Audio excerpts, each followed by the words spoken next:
Estamos começando, na verdade a gente já começou, né? A falar sobre um novo tema, uma nova série. Nós sempre trabalhamos um tema mensal e um tema derivado do mês, a gente trabalha cada semana. Nesse mês, nosso último tema, nossa última série do ano. E eu quero dizer para você que nós já estamos com o tema de 2026 definido. Já estamos com praticamente todos os temas do ano de 2026 definidos.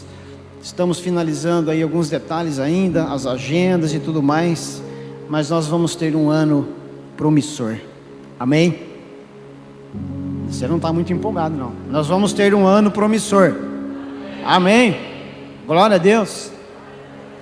Vamos ter expectativas. Eu me lembro que quando nós estávamos em 2024, olhando para 2025, planejando o ano, orando ao Senhor, pedindo a direção a Ele, o que Ele queria que nós falássemos, aquilo que nós ministrássemos aqui nas células, no púlpito, e Ele foi dando a direção. O tema do ano de 2025 é mais profundo, e eu tenho certeza absoluta que esse tema, ele exerceu uma relevância na vida da igreja. Amém? Amém? Eu tenho plena convicção, nós vemos isso. Um pouco dessa constatação nós vimos ontem aqui, na festa das células. Ouvimos testemunhos aqui, e nós ouvimos 4 apenas, por uma questão de tempo, mas eu pedi até que quem tivesse um testemunho para contar, que levantasse as suas mãos, e a maioria das pessoas levantaram as suas mãos. E eu me alegro em ver o quanto Deus tem fluído, tem se movido no nosso meio. E esse é o propósito, não é mesmo? A razão de sermos igreja é essa, é que nós olhemos para Ele e Ele se manifeste em nós, através de nós. Amém? Esse tema do mês de dezembro é um coração ensinável. E essa semana nós estamos falando sobre eu não vou parar. Eu quero que você vá lá em Oséias capítulo 6, versículo 3, para nós lermos juntos esse texto. Hoje é uma noite muito especial também, nós temos a ceia do Senhor, nós vamos celebrar esse momento logo ao final da mensagem. E eu quero que você acompanhe comigo Oséias capítulo 6, versículo 3. Então conheçamos e prossigamos em conhecer ao Senhor.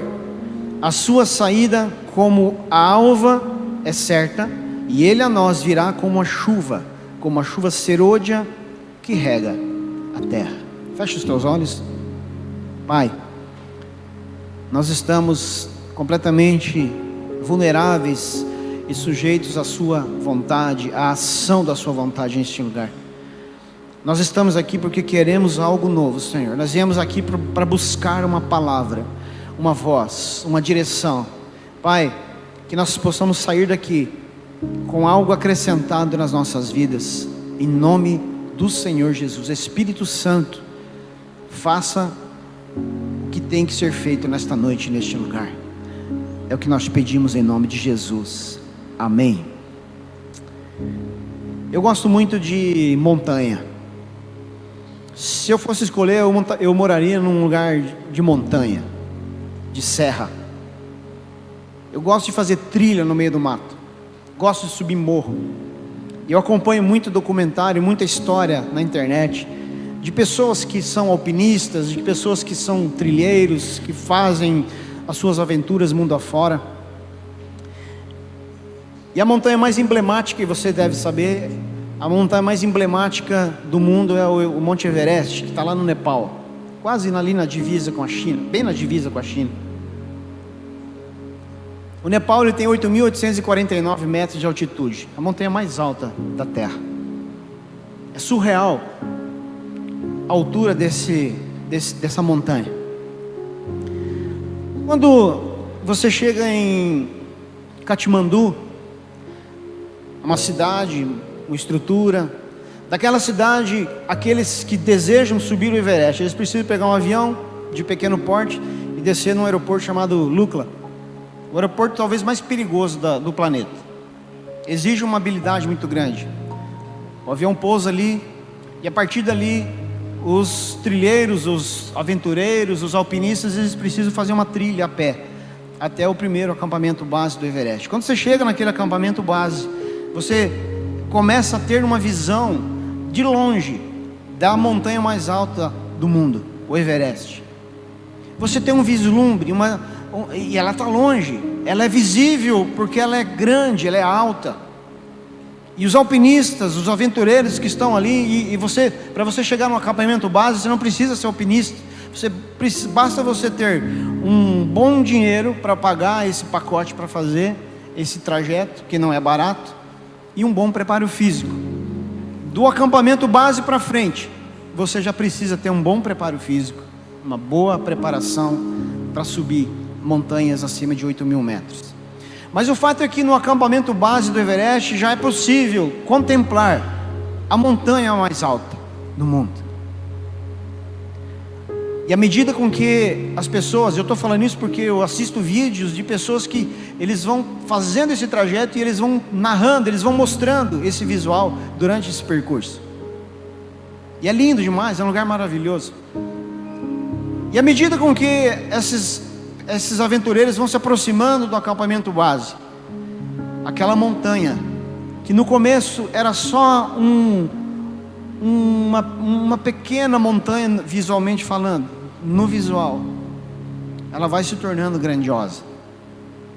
E quando se está no acampamento base, se tem noção de fato qual é o tamanho daquele monte.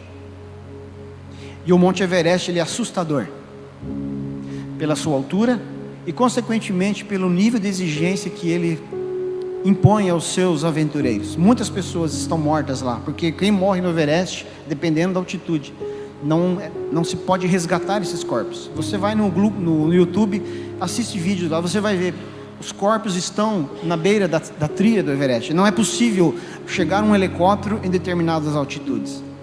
É grande, é majestoso, é deslumbrante, é gigantesco, é grandioso, mas só se tem uma noção exata do que é o Everest quando se está nele. Eu quero trazer essa perspectiva para você. Quando se trata de Deus, nós podemos ter um vislumbre de quem é Deus. Nós podemos olhar daqui e olhar Deus lá, falar, nossa, esse Deus é grande demais, esse Deus é gigante. Eu já ouvi falar que esse Deus, ele é muito poderoso.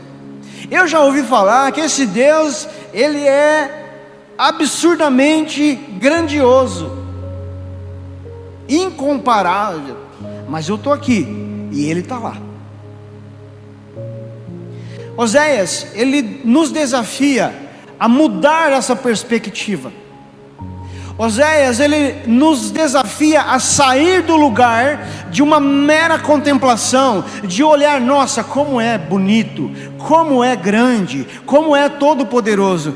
E Oséias nos desafia a chegar perto deste Deus maravilhoso. Oséias nos desafia a sair do lugar apenas de contemplação e nos conduz a chegar até viver na presença desse Deus majestoso. Conheçamos e prossigamos em conhecer ao Senhor. Irmãos, quando nós criamos expectativas, quando nós dizemos que nós queremos conhecer Deus, e eu tenho certeza que você já falou isso pelo menos alguma vez na sua vida, tenho certeza que mais, mas pelo menos uma vez você já falou isso: Deus, eu quero te conhecer mais. Eu não sei como foi com você, mas comigo, eu criei uma expectativa num determinado momento da minha vida. Quando eu tive uma experiência marcante com o Senhor, eu criei expectativas de que eu viria o fogo descer do céu diretamente sobre mim. Foi em 2016 isso. Falei, agora vai. Deus vai abrir as comportas do céu sobre a minha vida. Só que isso não aconteceu, não da forma como eu imaginava, não da forma como eu esperei, idealizei, mas aconteceu. As comportas do céu foram abertas sobre a minha vida. Mas a grandeza do Senhor, ela se revelou de uma forma bem diferente. Essas expectativas muitas vezes são fantasiosas, elas são românticas, às vezes ela é fruto de uma mente fértil, como a minha, como a sua. Nós construímos essa expectativa glamourosa do que é estar diante desse Deus Todo-Poderoso. Nós achamos que Deus, Ele virá com uma pirotecnia para nos entreter com a sua glória e poder, como que dizendo a Ele: Senhor, faz o teu show aí, me impressiona, me surpreenda nessa noite. É a mesma coisa. É fácil eu assistir um vídeo sobre o Everest, sentado na minha cadeira do meu escritório, com o ar-condicionado ligado. Outra coisa é estar no Everest, enfrentando as piores adversidades climáticas e físicas e mentais que você possa imaginar.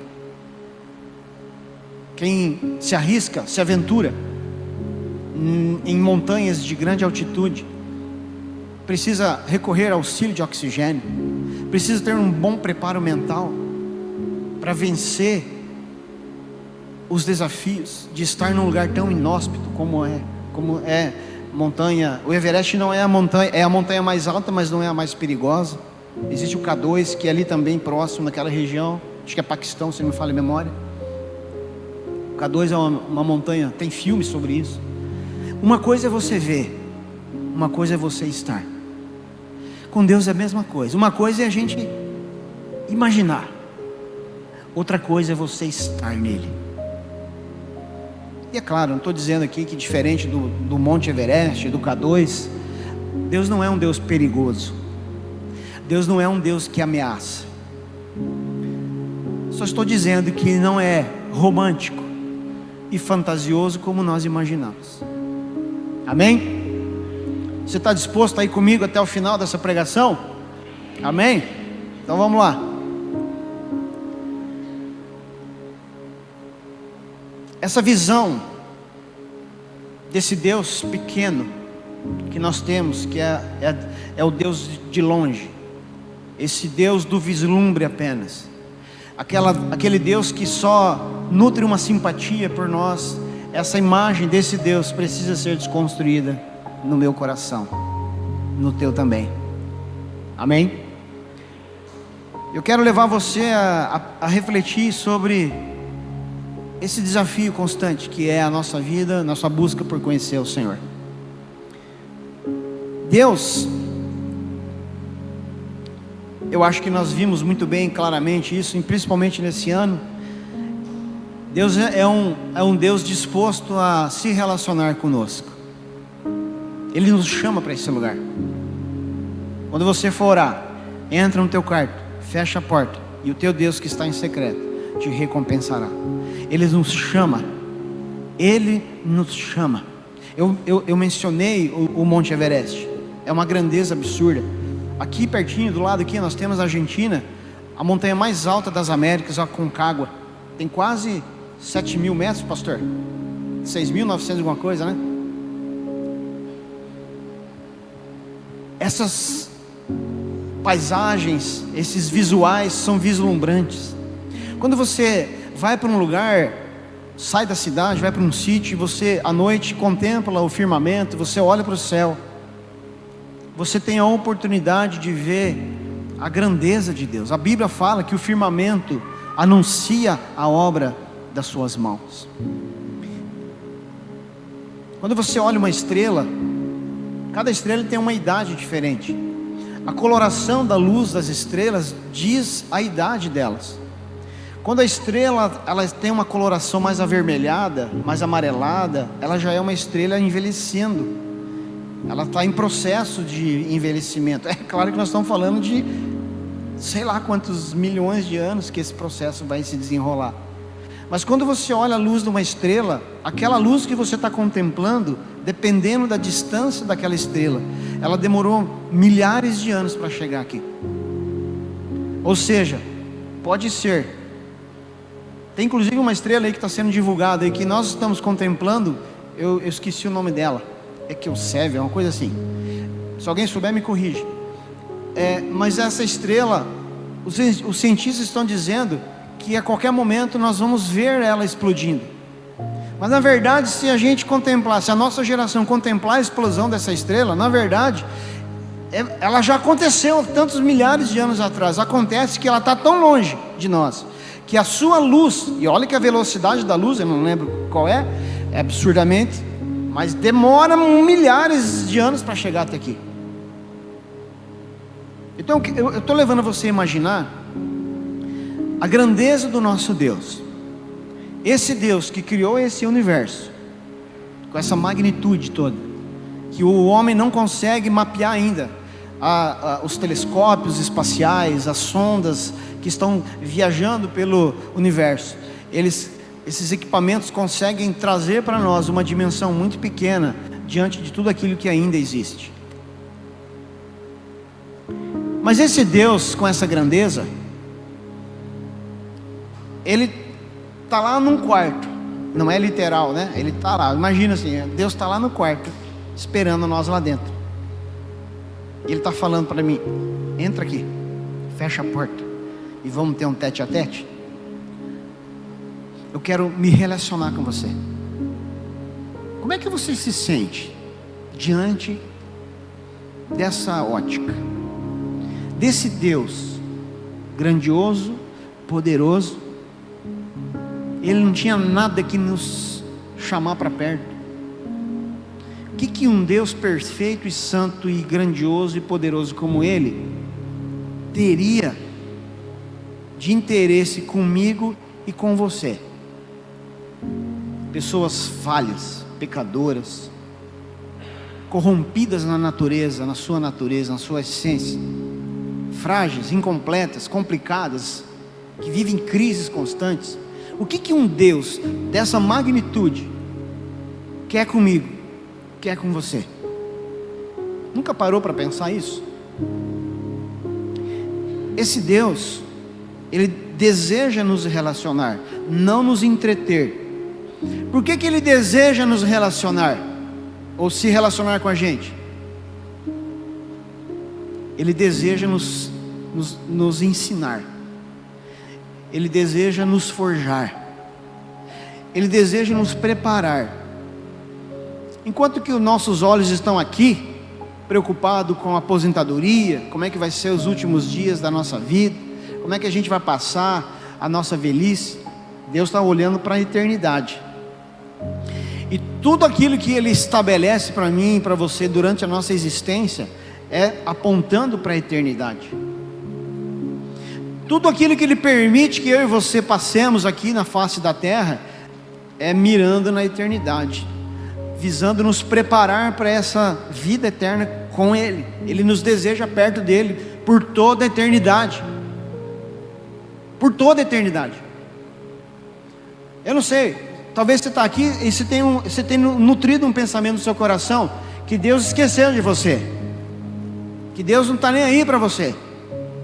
Eu quero dizer para você que o Deus Todo-Poderoso, Ele deseja você com Ele por toda a eternidade. Amém? Ele nos deseja perto dEle por toda a eternidade. Então a proposta dessa relação é que o homem não continue pecador e impuro, mas que se torne parecido com o Deus Santo e perfeito. Essa é a proposta. É por isso que Ele nos chama para perto. Não é entretenimento, é ensino. Quando a gente olha por essa perspectiva, então nós encontramos aqui demandas para o resto da nossa vida. Amém? O problema é que nós somos levados a nos acomodar. Então nós temos uma pequena experiência com o Senhor. Então imagina, você está lá em Lukla, no Nepal. Você começa a fazer o teu tua caminhada em direção ao Monte Everest, e você chega no acampamento base, e você olha e já consegue contemplar o Everest, aí você volta, a jornada ficou incompleta.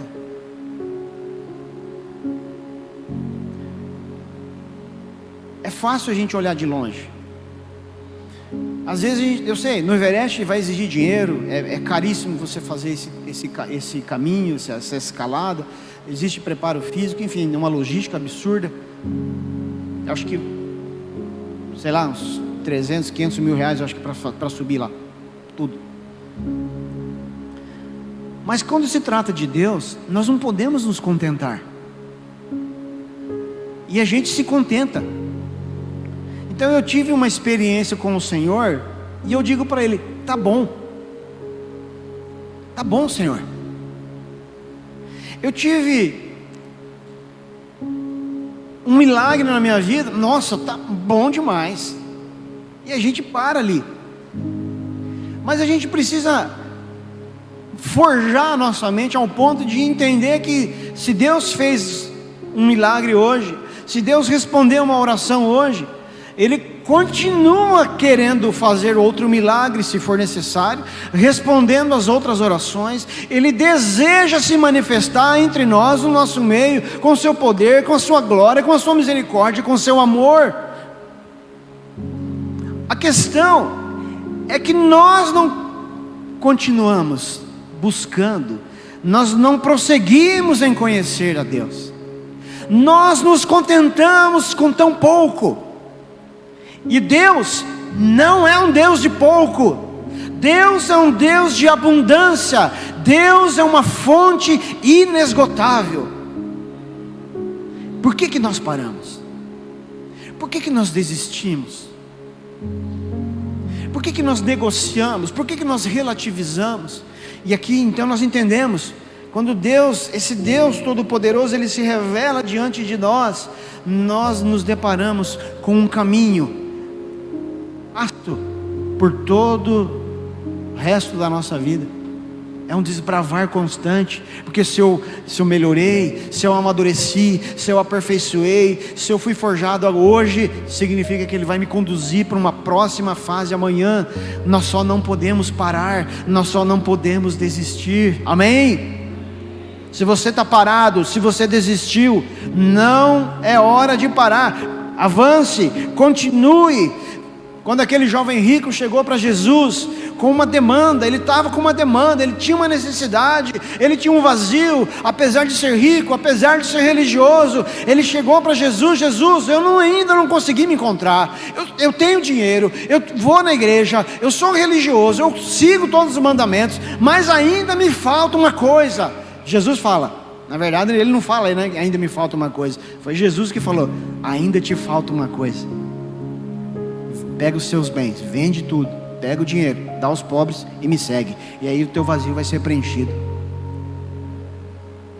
E esse é o nosso problema.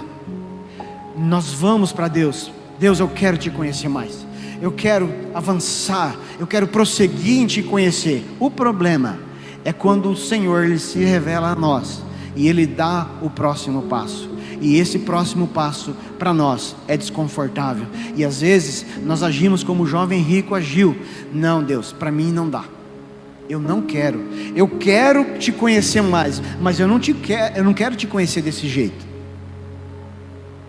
eu não quero te conhecer a este custo.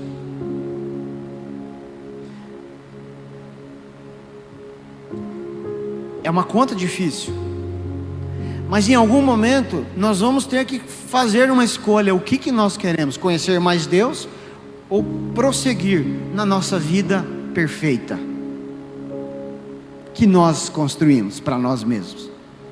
Entenda, meu irmão, uma vida que eu e você construímos para nós mesmos vai ser uma vida igual a do jovem rico, rico dentro da igreja, religioso, mas incompleto, porque só Jesus é capaz de preencher todos os vazios do homem. Jesus é capaz de fazer o que o dinheiro não faz. E eu não estou dizendo que é errado ter dinheiro, mas eu estou dizendo que Jesus é melhor do que o dinheiro. Jesus, ele é capaz de preencher de uma forma que a religião não consegue preencher. E eu não estou dizendo que a religião não é errada. O próprio Jesus falou para o jovem rico: segue os mandamentos. Mas o que Jesus está falando assim, além do dinheiro, além da religião, existe um nível que você ainda não acessou. É a minha presença. Você entende que nós temos uma busca romântica fantasiosa muitas vezes? Tudo que nós queremos é um culto barulhento às vezes. Às vezes nós só queremos um movimento. Nossa, hoje o louvor estava poderoso. E nós definimos poderoso pelo movimento, enquanto que nós deveríamos definir poderoso por aquilo que o Senhor provoca dentro de nós, quando nós saímos de um ambiente como esse.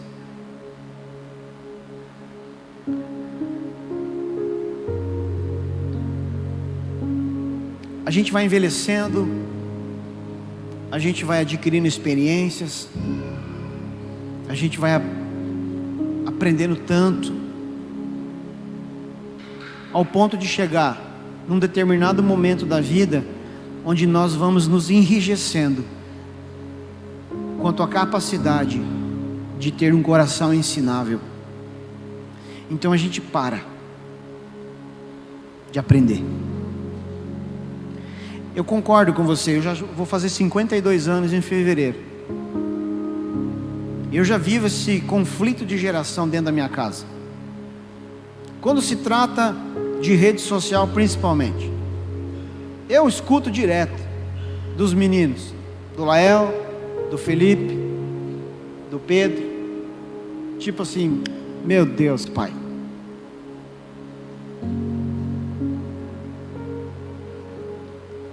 a gente vai tendo dificuldade em aprender coisas novas. A gente precisa se desdobrar para se manter atualizado, ainda mais no tempo de hoje. Eu sou arquiteto há 20 anos, e nós passamos por uma revolução, porque hoje, se você me contratar para fazer um projeto da sua casa, eu não vou entregar papel para você mais, porque hoje é tudo digital. Assinatura eletrônica, os processos são digitais, é tudo no digital. Eu tive que me adequar a isso, porque quando eu comecei a ter contato com desenho, eu peguei prancheta, caneta nanquim, normógrafo para escrever no papel vegetal. E quando eu errava na caneta nanquim, eu tinha que passar gilete para raspar o papel vegetal, depois passava uma borracha. Pegava aquele papel vegetal, colocava numa máquina helográfica que é a base de amônia. Nosso escritório ficava infestado do cheiro da amônia quando fazia aquelas cópias do projeto. Hoje não existe mais essas coisas. Eu precisei passar por uma revolução. A vida, ela é nesse ciclo, e nós precisamos nos manter antenados. Eu entendo que existe uma limitação até cognitiva da nossa geração, porque a gente não vai conseguir acompanhar a geração mais nova, mas a gente pode aprender algo novo. Os nossos filhos, parece que eles nascem com um sistema atualizado. A gente faz um esforço danado. Eu sou arquiteto, falei, né? Meu irmão, eu participei do núcleo de arquitetos, eles trouxeram profissionais, trazendo orientações e sugestões, para que a gente grave conteúdo, grave vídeo, mostrando as obras. Meu irmão, pensa numa dificuldade para mim fazer isso. E eu vou ter que me aventurar, não vai ter como escapar. Da mesma forma como se eu tivesse insistido: não, eu não vou desenhar, mas eu não vou usar computador, sou arquiteto raiz, vou desenhar na mão. Eu estava passando fome até hoje. E às vezes, quando se trata de conhecer Deus, nós também insistimos em manter certas coisas antigas, hábitos antigos. Estamos atrelados às experiências do passado. Deus está querendo fazer algo novo, mas o nosso coração ainda está endurecido, resistente, enrijecido, calcificado. Não se abre para aquilo que Deus quer revelar, quer manifestar, e Ele quer. Aí Deus está falando: ei, estou fazendo algo novo, você não está percebendo? Eu estou fazendo algo novo. Ele está dizendo: eu não mudei. É você que não ouve, é você que não vê, é você que não se abre, mas eu estou fazendo algo novo. É só você que não está percebendo. Nós precisamos ter uma predisposição a pisar em terrenos que nós não conhecemos. Se Deus chegasse para você como chegou para Abraão e falasse: Alexandre, sai da tua terra e da tua parentela e vai para um lugar que eu vou te mostrar. Ainda mais o Alexandre, né, Alexandre? Não, Deus, senta aqui, vamos colocar na planilha. Não é assim, Deus? E eu estou falando do Alexandre, mas não é só o Alexandre não, tá? Não ria do Alexandre, porque você é igual. Nós temos dificuldade de nos aventurarmos no novo de Deus. Nós resistimos. Deus quer falar algo novo, Deus quer trazer uma palavra nova, Deus quer trazer uma visão nova, mas nós insistimos: não, Senhor, não, é desconfortável. Eu já aprendi bastante, Senhor. Eu já tenho 52 anos de igreja, Senhor. Eu nasci num lar cristão, meus pais foram os fundadores da igreja. Eu já vi de tudo que o Senhor possa imaginar, Senhor. Eu já vi coisas que o Senhor duvida. E às vezes a gente faz essa barganha com Deus, como que dizendo: não, Deus, não cobra de mim, não me exige tanto, não me tira do meu lugar confortável aqui. Eu já vivi tanto, já trabalhei tanto, deixa eu dar uma desfrutada, deixa eu dar uma desbravada não, uma desfrutada mesmo, né? Deixa eu dar uma curtida. Não me tira do meu lugar, não me tira do meu lugar, não me tira do meu lugar confortável, me deixa quieto aqui, Senhor. Você acha que Deus é assim? É assim que você enxerga Deus? É assim que a gente enxerga Deus? Apesar de a gente falar isso para Ele, a gente sinalizar isso para Ele, mas sério mesmo que Deus é assim? E vai olhar o Deus que criou o universo, que criou o Everest, que criou a Concagua, que criou todas as coisas. É sério que é assim que a gente vai ver esse Deus? Não, Deus, me deixa quieto aí. A gente sempre falou de Jó aqui, né?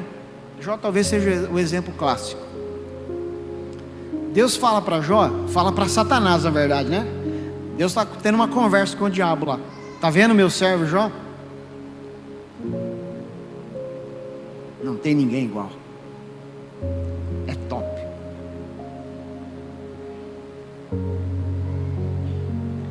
Aí Deus, ele vai lá e ele permite que o diabo toque na vida de Jó, nas coisas de Jó.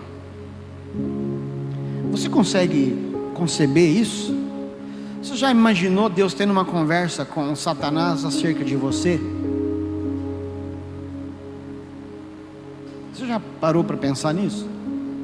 A gente gosta de lembrar que Deus é o mesmo ontem, hoje, para sempre será, eternamente será, o mesmo Deus. Mas a gente fala isso pela perspectiva assim, de que Deus, ele vai agir na minha vida como ele agiu no passado, ele vai prover, ele vai me abençoar, ok, mas ele também vai fazer certas coisas desconfortáveis na nossa vida, como fez na vida de Jó. Irmão, olha comigo, Jó não tinha ninguém igual a Jó. Pela perspectiva de Jó, Jó não tinha mais para onde ir. Pela perspectiva de Jó, Jó não tinha mais o que conhecer. Deus está falando, não tem ninguém igual. Mas essa é só uma perspectiva humana. Mas quando se trata da perspectiva divina, as coisas mudam substancialmente. Então Deus olha para Jó e fala assim: Jó, você achou que você chegou no ápice da sua vida, agora eu vou mostrar para você que você ainda tem muita coisa para aprender, tem muita coisa para conhecer. Vamos lá? E aí foi. Aí a história você conhece, Jó perdeu tudo. E essas coisas nos trazem crises, porque nós queremos conhecer Deus, mas nós não queremos renunciar coisas, nós não queremos perder coisas. Mas Deus é o mesmo ontem, é o mesmo hoje e será o mesmo eternamente. Ele continua usando os mesmos métodos, a mesma didática que usou lá atrás na Bíblia, continua usando comigo e com você. E vamos falar a verdade? Nós não aceitamos isso. Nós não admitimos isso. A pastora Silvana falou sobre Jonas há 2 semanas atrás. Jonas foi um cara desse que fez isso. Deus deu uma ordem, ele desobedeceu. Porque eu falei isso domingo passado, falo de novo, que Jonas ele tinha um perfil de alguém que só obedece quando faz sentido para ele. Conhece alguém assim? Só obedece quando faz sentido.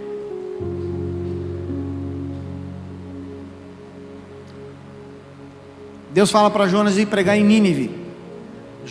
Jonas vai para Tarsis, pega um navio e vai para outro lugar. O que Deus faz? Deus tira Jonas do navio e coloca no ventre de um peixe. Entra aqui nesse ventre desse peixe um pouquinho, Jonas. Fica aqui 3 dias e 3 noites, Jonas. Vem aqui, deixa eu falar com você. Agora você tem a minha atenção, né? Agora eu tenho os seus ouvidos. Desculpa, eu inverti. Agora eu tenho a sua atenção, né, Jonas? Agora eu tenho os seus ouvidos, né, Jonas? Fica aqui no ventre do peixe. Às vezes Deus faz a mesma coisa comigo e com você. Ele nos tira dos barcos de algumas pessoas. Ele nos tira de alguns barcos de uma vida financeira mais abastada, mais confortável. Ele nos tira do barco de situações que nós idealizamos e nos joga no ventre de um peixe para nos fazer pensar, para nos levar a aprender, para que nós novamente nos conectemos, que nos reconectemos com a vontade do Senhor, com a voz do Senhor, com aquilo que Ele deseja ensinar, com aquilo que Ele deseja falar. Mas a gente continua não aceitando esses métodos do Senhor. Mas eu repito para você, Deus não mudou. Aquela crise que nós passamos, a gente olha para a crise, a gente olha para Deus e não faz sentido, a conta não fecha. Deus, por que eu estou passando por isso? Aí a gente vai tentar barganhar. Senhor, eu vou na igreja, eu sou pastor da igreja, eu sirvo no louvor, eu sirvo no ministério qualquer, eu sou líder de célula, eu não falto uma reunião. Como é que o Senhor faz um negócio desse comigo? E sem perceber, nós estamos colocando Deus contra a parede, como que dizendo: o Senhor está errado, o Senhor perdeu a mão. O que aconteceu? O Senhor dormiu um pouquinho, pegou um pouquinho de sol além do normal? Sem perceber, a gente está falando isso para Deus, dizendo para Ele: o Senhor errou. Nós estamos olhando para o Deus Criador do universo, o Criador dos céus e da terra, e nós estamos dizendo para esse Deus, o Todo-Poderoso, o Deus Majestoso, o Deus Grandioso: você errou comigo. O bonitão aqui, o Wellington aqui de Medianeira, o Senhor está errado e eu estou certo. Vamos rever os métodos? A gente faz isso com Deus. E Deus está lá no céu, no alto e sublime trono. Quando é que vai aprender? Vamos para o peixe. Vamos para a barriga do peixe. Fica 3 dias no ventre do peixe. Vamos para a cova dos leões. Vamos para a fornalha ardente. Vamos tirar um pouquinho do conforto da vida. Vamos passar 40 anos no deserto. Vamos.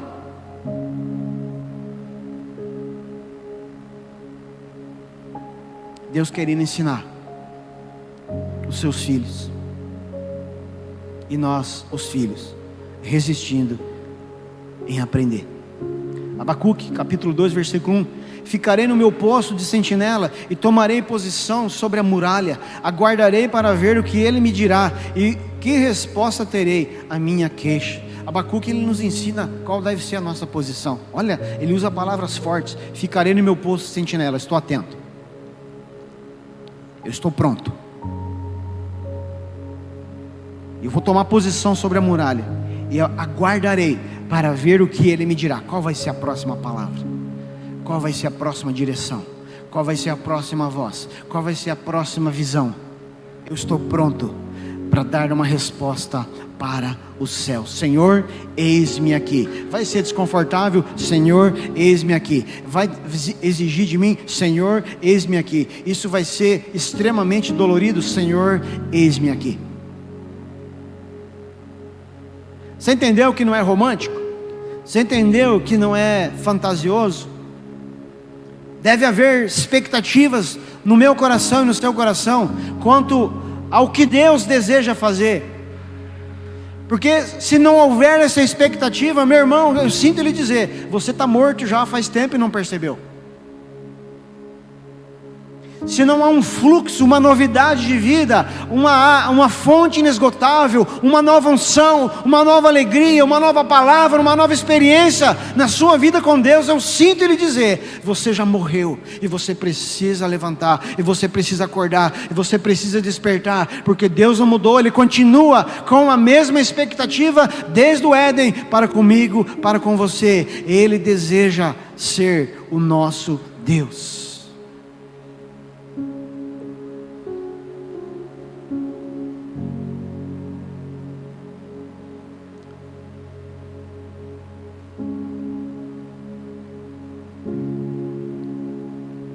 A gente não aceita lidar com a realidade de que Deus nos leva a um ponto de ruptura. Deus nos leva ao nosso limite, para nos mostrar quem Ele é. Ele vai se revelar a nós. Ele vai quebrar nossas pernas. Ele vai quebrar o nosso orgulho. Ele vai quebrar a nossa vaidade. Ele vai quebrar as nossas expectativas. E quando houver esse ponto de ruptura, é nesse momento em que nós vamos olhar para Ele e a gente vai falar, eu entendi. Nós vamos falar o que Jó falou, Senhor, antes eu só te conhecia de ouvir falar, mas agora eu estou te vendo. Senhor, eu só ouvi o Monte Everest de longe, mas agora eu estou subindo nele. Quem subirá ao Monte Santo do Senhor? Deus quer mudar a nossa perspectiva. Deus quer nos inserir nele. Deus quer nos tirar de um lugar de mera contemplação, de mera simpatia, para nos colocar nele, vivendo nele, por Ele, para Ele. Mas a gente quer separar as coisas. A gente quer ter uma vida religiosa aqui, nesse momento, nesse lugar, lá na célula. E aí o resto da nossa semana, eu dou conta, Senhor, o Senhor não se preocupa, eu me viro lá. Não, Deus não quer isso de mim e de você. Não quer. Ele nos quer por completo. Ele quer se revelar a nós. Ele quer mostrar para mim e para você, ei, eu ainda estou falando, eu ainda estou agindo, eu ainda desejo me manifestar a você de uma forma que você ainda não conhece. Mas precisa haver vasilhas vazias em mim e em você. Porque enquanto houverem vasilhas vazias, como aconteceu no milagre da viúva pobre, enquanto houverem vasilhas vazias em mim e em você, haverá óleo, haverá milagre, haverá provisão.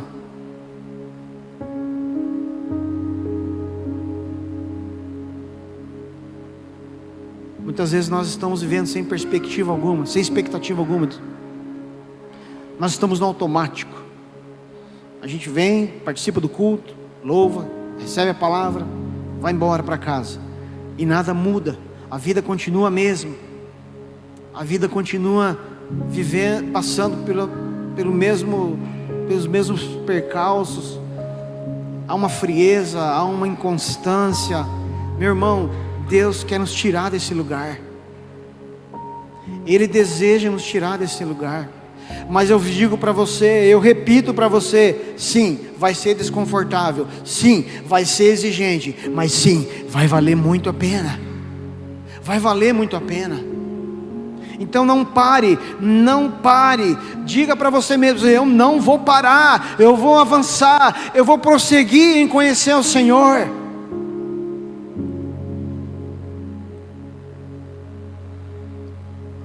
Assim como foi com Jonas, que o seu ponto de ruptura foi no ventre daquele peixe. Jesus ilustra isso também na parábola do filho pródigo. Aquele filho, ele deixa bem claro qual é o desejo do seu coração. Eu não quero mais a presença do Pai. Eu não quero mais a presença da casa, eu não quero a casa do meu pai, eu não quero mais as ordens do meu pai, eu não quero obedecer mais ao meu pai, eu não quero mais esse ambiente, mas eu quero o dinheiro do meu pai. Então, pai, me dá o dinheiro. E eu estou indo para o mundo. O pai dele atende o seu pedido. Ele vai, perde tudo. Quando ele está lá, no fundo do poço, ele faz uma retrospectiva. Então a Bíblia diz que ele cai em si. Ponto de ruptura. Deus nos leva ao chão para se revelar, para revelar de fato aquilo que Ele é, aquilo que Ele deseja ser na nossa vida. Então o filho pródigo olha para a casa do pai e ele reconhece: eu errei, eu vou voltar. Só que o problema é que o filho, ele decide voltar não como filho, mas como empregado. O que o empregado faz? O empregado, ele faz por merecer. O empregado trabalha e no final do mês ele recebe o seu salário. Ele vai ter a comida para comer, ele vai ter um lugar para dormir. E às vezes é tudo que nós queremos. Nós queremos essa vida com Deus. Pode até parecer nobre, mas eu não sou digno de ser chamado filho. Realmente ninguém é. Nem eu, nem você, nem ninguém. Mas aqui não se trata de ser digno, mas se trata de ser alcançado, mesmo não sendo digno. E quando aquele filho pródigo, ele vai apontando na estrada perto da casa, o pai olha lá na frente e vê: é ele, será que é verdade que eu estou vendo? O filho está voltando. E quando ele constata que é de fato o filho, ele sai ao encontro daquele filho sujo, fedido, maltrapilho. Ele gruda no pescoço do seu filho: meu filho voltou. Dá uma nova roupa, novas sandálias, coloca um anel novo, dá um banho, faz a barba, restaura a identidade e fala para ele: você não é meu empregado, você é meu filho, você continua sendo meu filho. O Senhor nos leva a esse ponto de ruptura, o Senhor nos leva ao extremo, nos faz cair em si, para que a gente perceba quem nós devemos ser em sua presença: filhos, não empregados. E olha que tem muita gente nas igrejas com mentalidade de empregado. Tem muita gente trabalhando dentro da igreja e falando assim: eu trabalhei, eu mereço. Não, você não merece, eu não mereço. Já quero chamar o pessoal do louvor para se posicionar aqui.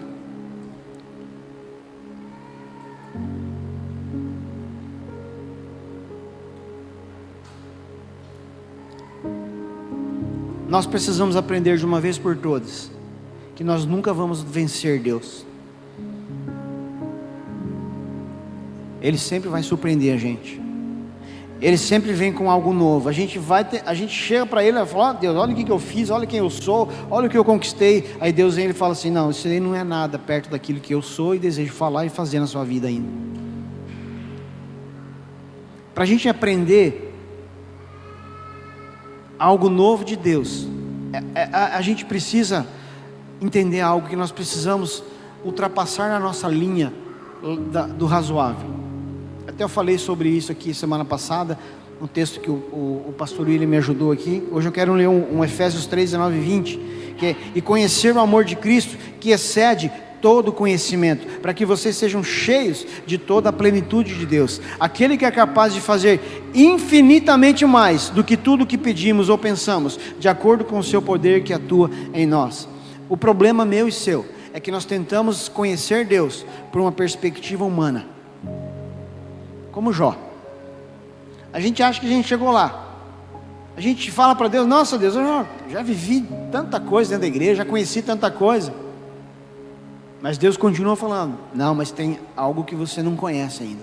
Eu quero levar você para a próxima fase, para a próxima estação, para o próximo ciclo. E aí, para isso, para a gente avançar para essa próxima fase, nós precisamos entender que nós vamos ter que exceder, ou seja, ultrapassar os limites do conhecimento humano. E o nosso problema é que nós paramos nele, porque nós só vamos até quando fizer sentido. E quando deixa de fazer sentido, a gente para. Como o filho pródigo, o jovem rico fez.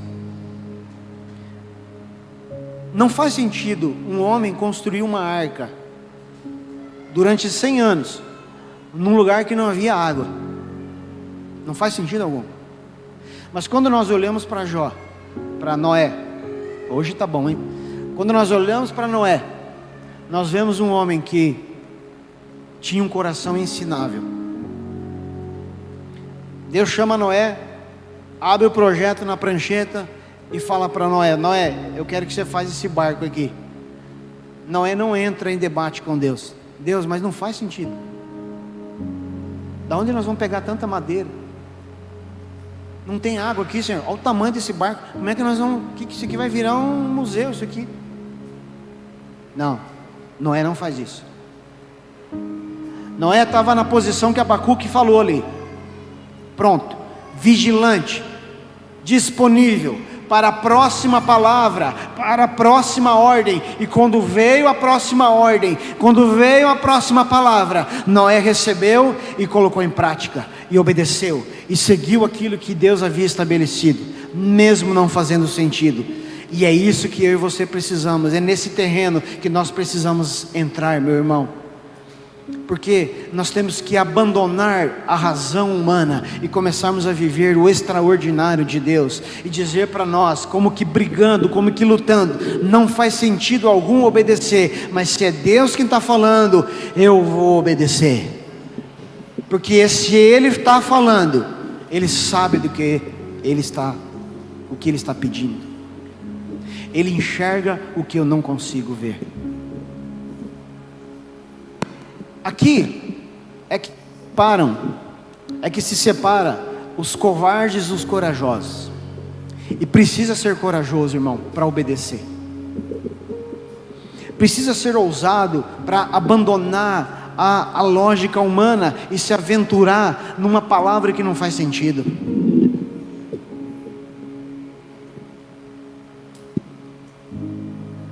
Obedecer a Deus nunca fará sentido pela perspectiva humana. É loucura. É loucura. É loucura alguém olhar para um mar e levantar o cajado e aquele mar abrir e todo o povo atravessar seco. É loucura isso. Mas só vive essa loucura quem tem um coração ensinável, quem tem um coração disposto a viver esse nível de vida com Deus, uma vida absurda aos olhos humanos. Sabe por que muitas vezes, meu irmão, a nossa vida é uma vidinha normal, uma vidinha sem graça? É porque nós insistimos em viver uma vida que faz sentido, humanamente falando. E Deus colocou você nesse lugar, nesta noite, para falar isso para você. Eu quero que você viva uma vida além, ou que excede o seu entendimento. E aí, no versículo 20, ele fala: aquele que é capaz de fazer infinitamente mais. O que é infinito para você? Não tem fim. É nesse nível que Deus está se apresentando e está dizendo que Ele quer agir, se revelar e se manifestar. Mas porque nós não excedemos o entendimento humano, então nós não vivemos o infinitamente mais. E esse infinitamente mais aqui, olha aonde que isso se revela: mais do que tudo o que pedimos ou pensamos. O Senhor está dizendo para mim e para você: por mais que você seja criativo, que por mais que você seja ousado nos seus pedidos e nos seus pensamentos, eu vou fazer infinitamente mais. Eu quero fazer infinitamente mais. Deus está falando para você nesta noite, e Ele quer levar você para a próxima fase. Mas você vai ter que entregar, você vai ter que jogar a toalha, você vai ter que abrir mão, e eu e você vamos ter que dizer para o Senhor: Senhor, eu estou pronto. Eu nem sei o que vem pela frente, mas se o Senhor está me chamando, se o Senhor está comigo, para mim é o suficiente. Para mim é o suficiente. aprender, sempre vai ser algo desconfortável, sempre. Se você quer algo novo, se você quer absorver algo novo, se você quer adquirir informação nova, vai ser desconfortável sempre. Se você olha o seu filho mexendo no Instagram e você olha para aquilo